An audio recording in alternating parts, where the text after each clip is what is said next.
Hello, my name is Stephen Deusner. I'm a longtime music critic, and I'll be your host today. I've written for Uncut Magazine, Pitchfork, The New York Times, and Stereogum, and I'm the author of books on the Drive-By Truckers and Garth Brooks. Every writer has a story about the assignment that got away. It can be heartbreaking to put in all that work and time and creativity into something, and then the artist cancels, or you get sick, or the editor decides to put something else on those pages. My own story involves Jason Molina and Songs, Ohia. In 2014, Secretly Canadian announced a reissue of the 2002 Songs Ohia album Didn't It Rain, and I pitched an ambitious feature to a new website called Wandering Sound. I wanted to assemble an oral history featuring some of the people who knew Jason best. I thought they might be able to lend some humanity to an artist who had always been mythologized, often by himself. This was a pivotal album for Jason, a moment when he appeared to be refining his songwriting and sharpening his vision for what Songs Ohia could be. At the same time, that project was already winding down. He would make only one more album under that name, although it sounded completely different from anything he had done previously. With the new reissue of Didn't It Rain as my hook, I scheduled interviews with three of the founders of Secretly Canadian, Jonathan Cargill, Ben Swanson, and Chris Swanson. That wasn't difficult, as the label is based here in Bloomington, where I live. They put me in touch with Darcie Schoenman Molina, Jason's widow, and with Edan Cohen, who produced Didn't It Rain at his studio in Philadelphia. I reached out to some of the musicians who played on the record, including Mike Brenner and Jennie Benford and Jim Krewson of Jim and Jennie and the Pinetops. They shared their memories and insights with me, and an image of Jason emerged as an artist settling into himself, growing more confident in his abilities, and clinging to a vision of his songs that he couldn't always communicate. Sadly, the piece was never published. Recently, I decided to dig them out for Static and Distance, the newsletter devoted to Jason and his catalog. It took a lot of digging and some intense detective work to locate and identify the files, and I'm sorry to say that I never found my interview with Jim Krewson. Perhaps we never actually spoke. I honestly can't remember, and my email archive gives no indication one way or the other. Still, I was excited to finally construct that oral history, which finally ran in Static and Distance in early 2024, almost a decade to the day I started the project. The story of Didn't It Rain begins in Chicago. Jason and Darcie had just moved there together, and hers is the first voice in this oral history. We had just moved to Chicago, either the beginning of the summer or the end of the summer of 1999, which is when I graduated from IU. I was a fresh college graduate, so naturally I had no job. We just moved to Chicago because we heard it was a cool town. Jason in particular had a lot of friends from Oberlin who were a couple of years older than him who were already living in Chicago. Jason really loved the vibe of the city. He liked the friendliness of the people. Of course, he romanticized a lot of things, kind of the salt of the earth people of Chicago and like their work ethic and approachability. I think he felt like he was in his element with the people of Chicago. And, I think he appreciated the artist community there that he and his friends were a part of. However, Jason was not in Chicago very much during this period. He was a touring musician who made his living on the road, so he was away nearly as much as he was at home. Didn't It Rain reflects those travels, not least in the crew Jason assembled to make the album. Here are Jennie Benford, later a touring member of the Magnolia Electric Company, and Edan Cohen, who produced Didn't It Rain. We were friends at Oberlin College. We were just both musicians, and, we used to play at the same parties, just sort of were in the same group of friends. And there were a million bands, and we all played in each other's bands. We had bonded over, the Carter family, harmony singing, country harmonies, that sort of thing. I saw the songs that I was playing in Rochester, New York, which is where I was living at the time, so I went to college. So I went to see him play, and Oneida was the opening band, and Jason and I ended up speaking a lot, and then he asked me if they could crash at my place, and I said, sure.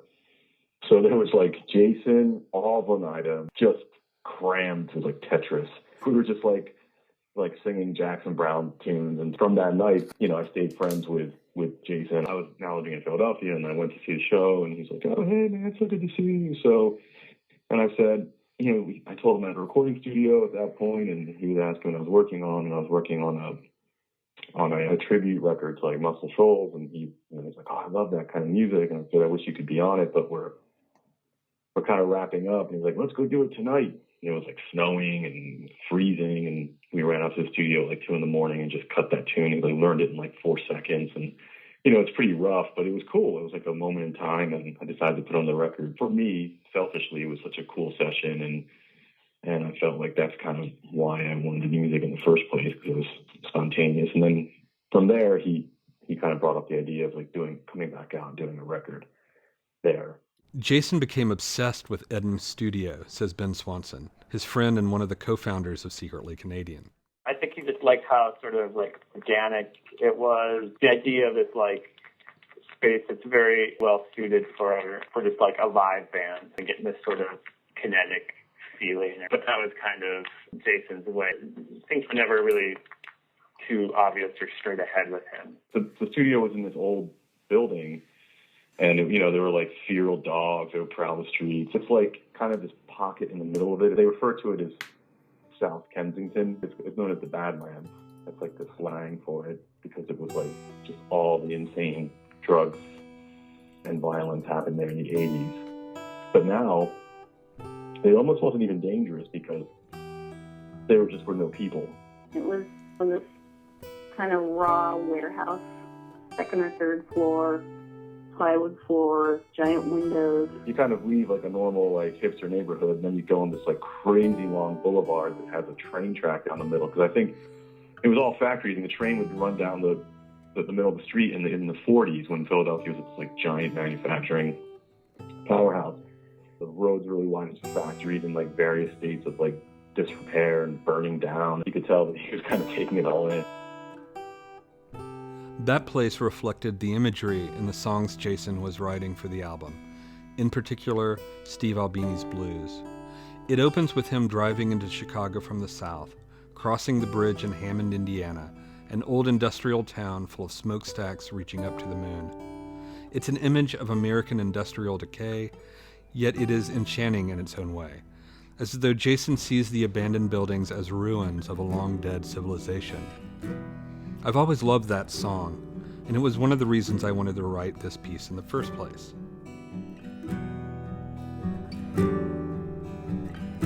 On the bridge out of Hammond, see them brake lights burn, feel my motor turn.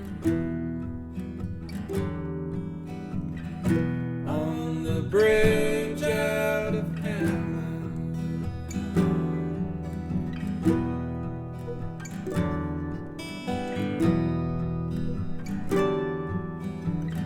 see the big city moon, see how close it comes, see how close it comes. Watch my wiper blade pound it like a drum. On the bridge out of Hammond, on the bridge out of Hammond. Where he decided to put on his play was almost as important as, who he decided to cast in it.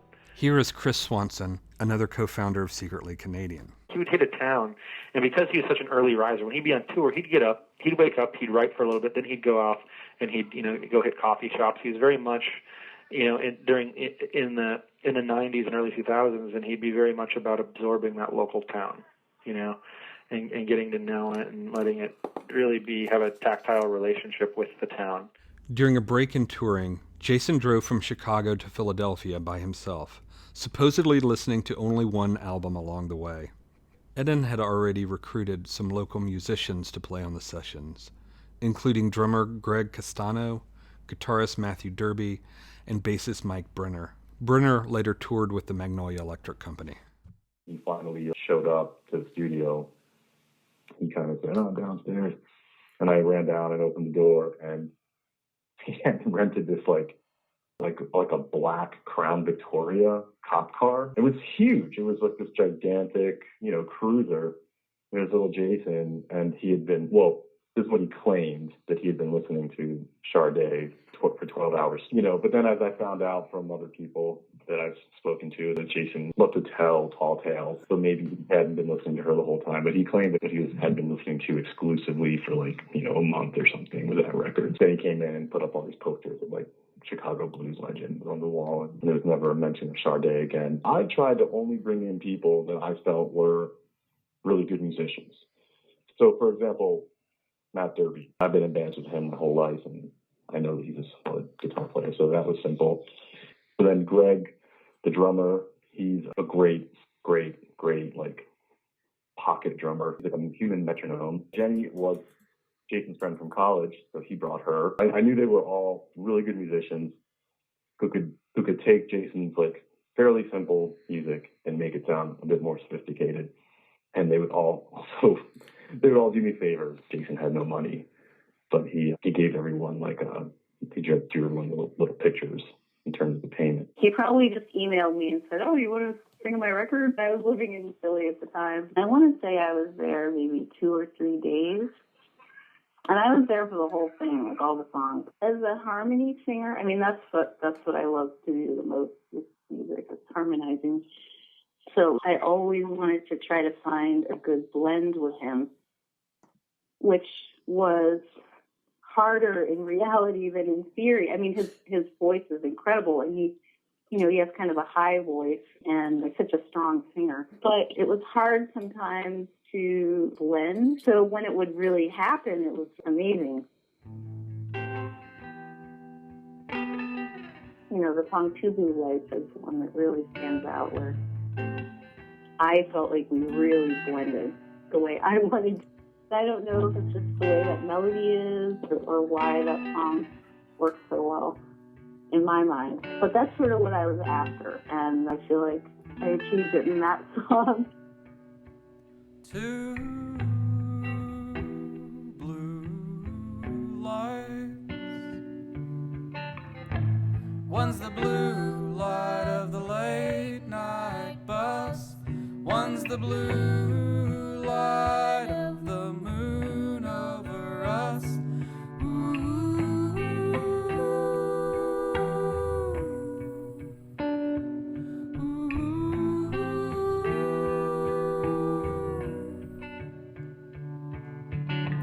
One's got the diesel fuel on her breath. One's got the damp taste of the earth on it. Two blue lights. There's a dead archer in the tower. You can't hear it, but you can tell. When the bells ring 12 times in hell, the bells ring 12 times in this town as well.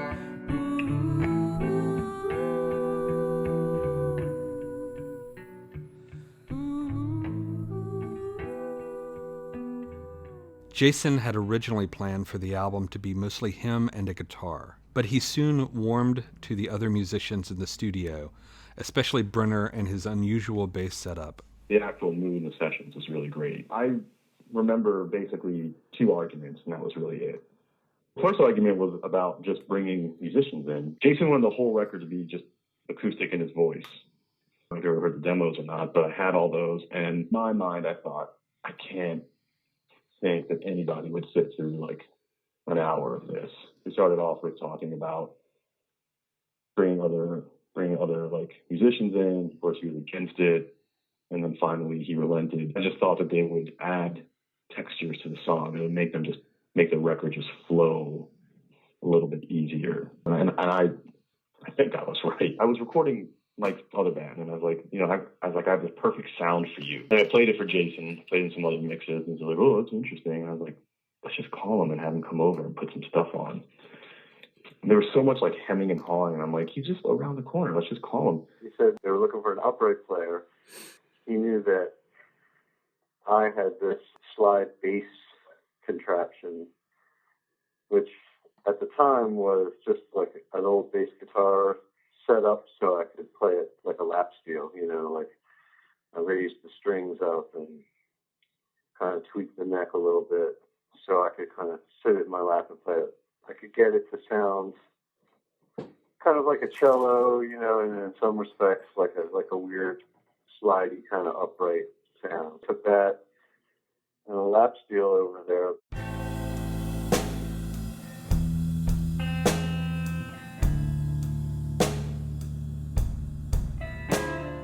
I walked in there and met Jason really briefly, and he was kind of curious as to this whole slide bass thing. He seemed kind of skeptical. I plugged in with the slide bass, and they sort of played the tune, and I thought up this line, and basically he was like, okay, that'll work. When I die, there wasn't a lot of socializing, at the get-go. Put my bones in an empty street. Someone crossed the road at Molina and Blue Factory Flame. To remind me how it used to be. We cut those really quickly. Don't write my name on a stone. My inclination would be like, do you want to listen to a playback of this? Make sure that you're digging it. He was like, no, we got it. The Cleveland game and two fishing poles.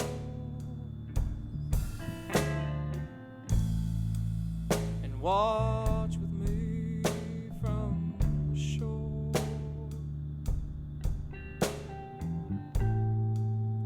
Ghostly steel and iron ore. Ships coming home.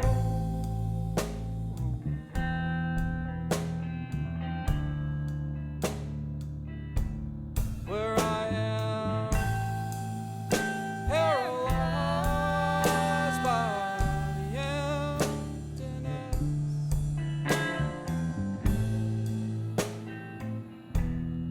He had sent me a demo with all the songs, with just him playing the guitar.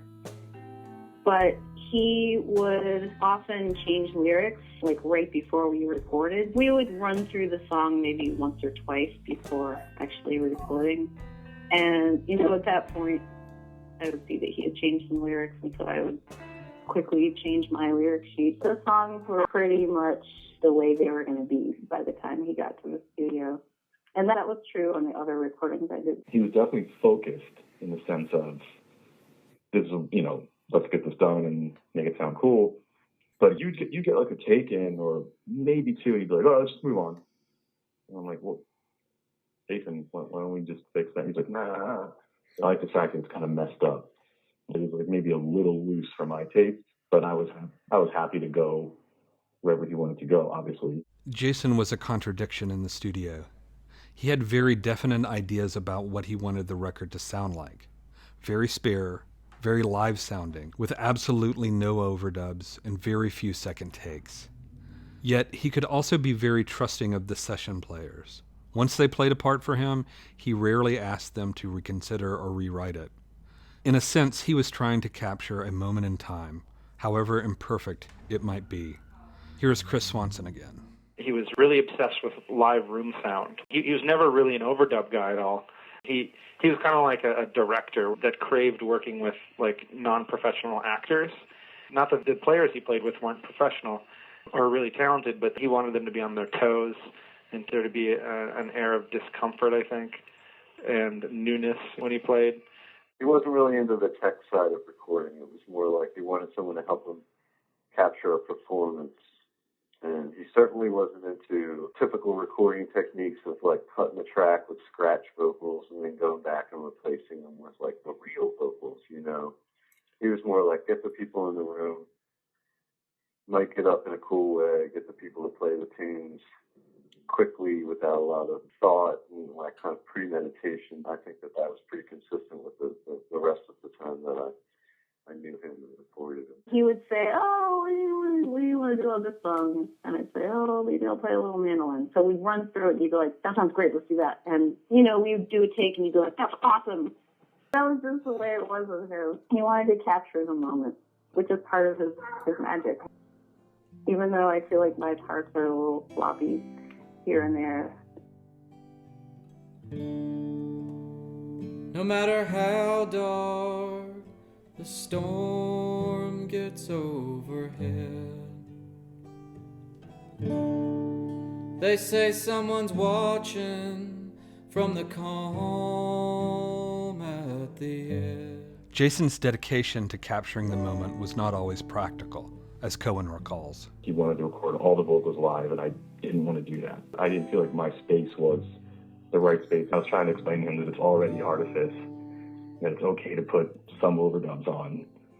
And, we're not making a live recording of a Broadway show. He was kind of obsessed with, documenting exactly how it happened. And now when I look back on it, I'm glad that he pushed me because it really forced me to not be lazy, essentially. So I had to, buckle down and say, okay, how can I fix these problems? I suspect that he did plan things very carefully, but the way he presented things was very spontaneous. He's very, very intuitive. He was just very sure about what he wanted.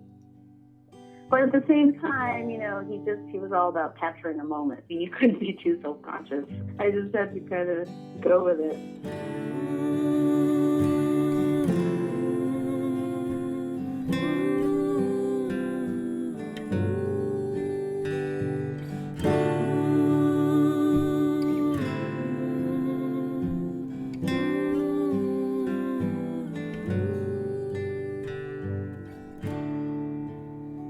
But if you do see that golden light, that it shines in its fiery eye, go on and catch it while you can.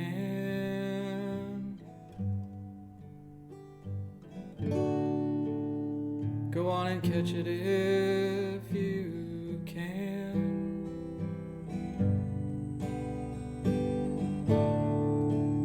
Let it course through you,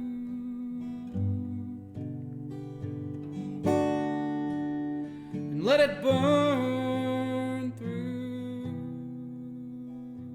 It took more time to set up each recording than it did to record the song. Well, we teach it to these people in 2 or 3 takes, and then they would start doing their thing, and I'm like, okay, I just spent 2 hours setting up, and we're done in 20 minutes. It was at the end of the 2 songs, I said, "Hey, Edan, give me another track. Let me cut a harmony with that slide bass." And immediately, Molina, you could tell he was not into this idea. And I really had no idea. I wasn't really cognizant of the fact that Jason wanted to keep it this no overdubs, all live, one taken out type stuff. I was basically like, well, do you want me to cut it? And then you can decide afterwards if you can leave it off the record. So he kind of relented. Towards the back end of, I think it's Cross the Road Molina, there's this kind of breakdown, and then it kind of goes into this longish outro. And I came in with the lap steel early before the bass actually re-entered. So I started the harmony without the line below it, So at the end of cutting, I basically said, can you edit out that false start? Months later, when I finally heard a mix, the fucking false start is in there. He called me down. I'm like, dude, you didn't edit out the false start. And he was like, I tell you, he goes, Jason, he wouldn't let me edit anything. And Edan and I, at the time, thought it was almost payback in a way for sneaking the overdub on the record. You got your way, but I'm going to get my way. I think we finished even a day early. And he said, well, I'm just going to take this stuff and drive back to Chicago now. I guess the record's done. And I said, well, you have to mix the record. He's like, it's mixed. We've been listening to the board mix. I think it sounds fine.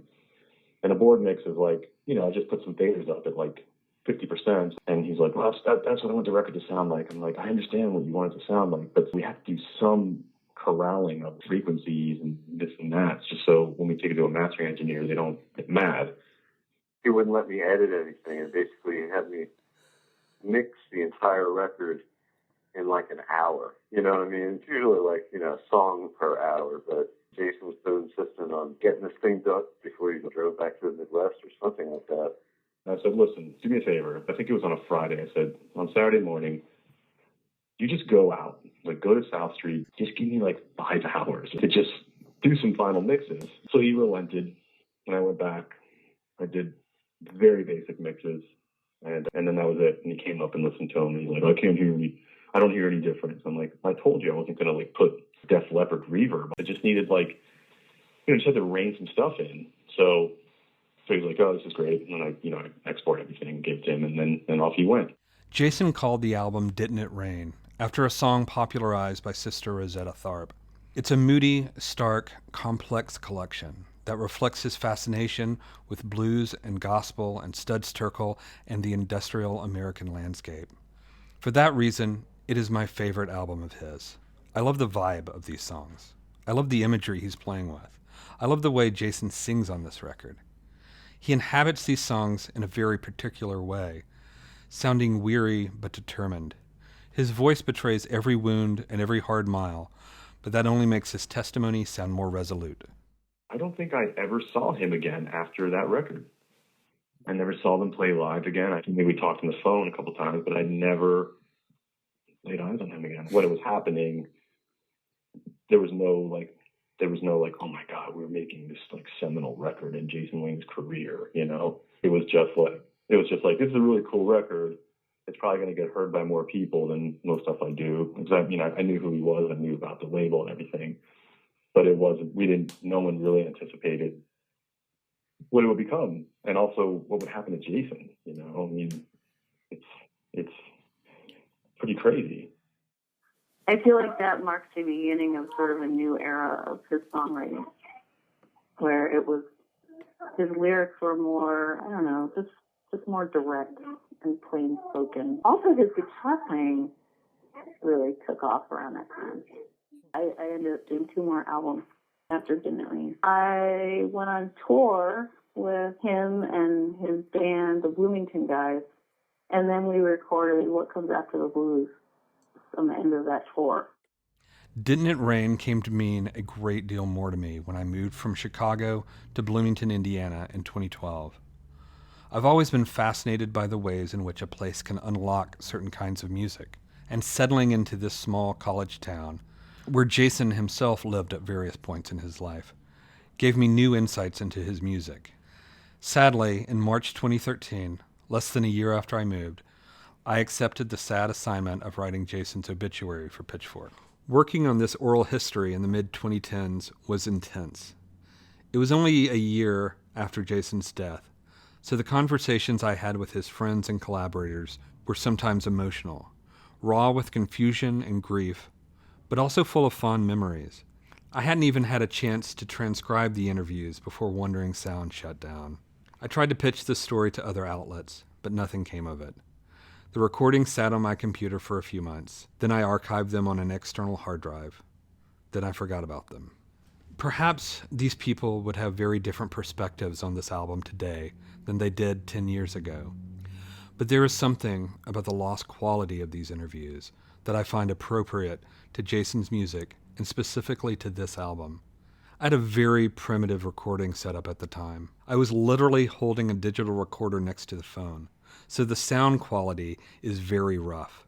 But that distortion makes the testimony sound like it's been excavated from deep within the earth.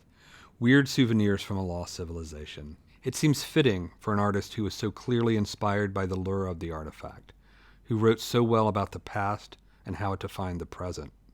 Here is Darcie one last time, followed by Chris Swanson.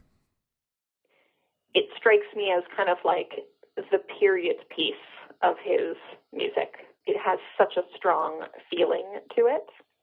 It doesn't feel like it came from the same era as his other records. I can't imagine I'm alone in thinking that. Yeah, like if he were a director, it would be like his period piece. I'd say that this is one of the more deeply personal ones. Okay. I mean, just invoking his own name, you know, in song, and talking about Steve Albini, you know, and like the very specific places that you knew he'd been at, and then speaking very directly about depression, you know, and not calling it something else more poetic, but calling it endless depression. You know, it's just like, it's about as blunt as you can get. Yeah, it's definitely a record where every year it feels more potent, you know. Even prior to him passing, I felt like every year it felt more real. It didn't take a cataclysmic event like him dying for it to have an air of gravity, but once he did pass away, it really, you know, wow. Like him singing about endless depression, you know, it's just like, just heavy shit.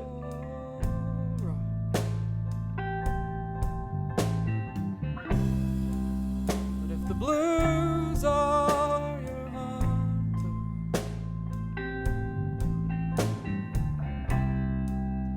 you will come face to face that darkness and desolation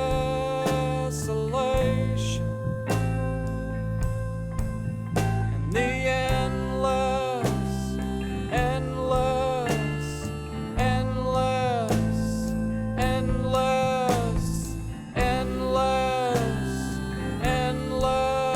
depression.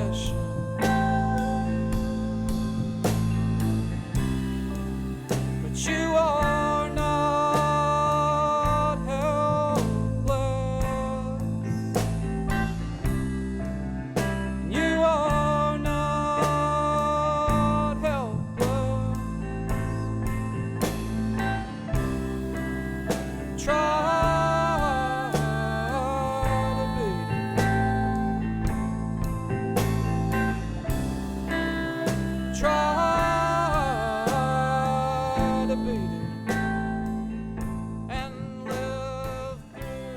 Thank you for listening to this special episode of the Secretly Society podcast, which is an original production of the Secretly Group.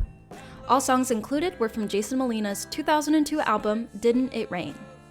The project manager for the Secretly Society podcast is Coco Segaller, Bobby Morris is the creative director, and I, Natalie Ingalls, edited this episode. Special thanks to Stephen Deusner for conducting the interviews featured.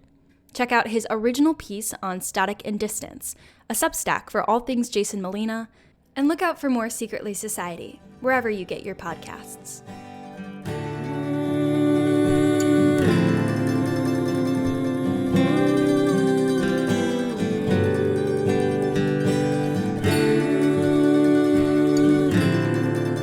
Didn't it rain?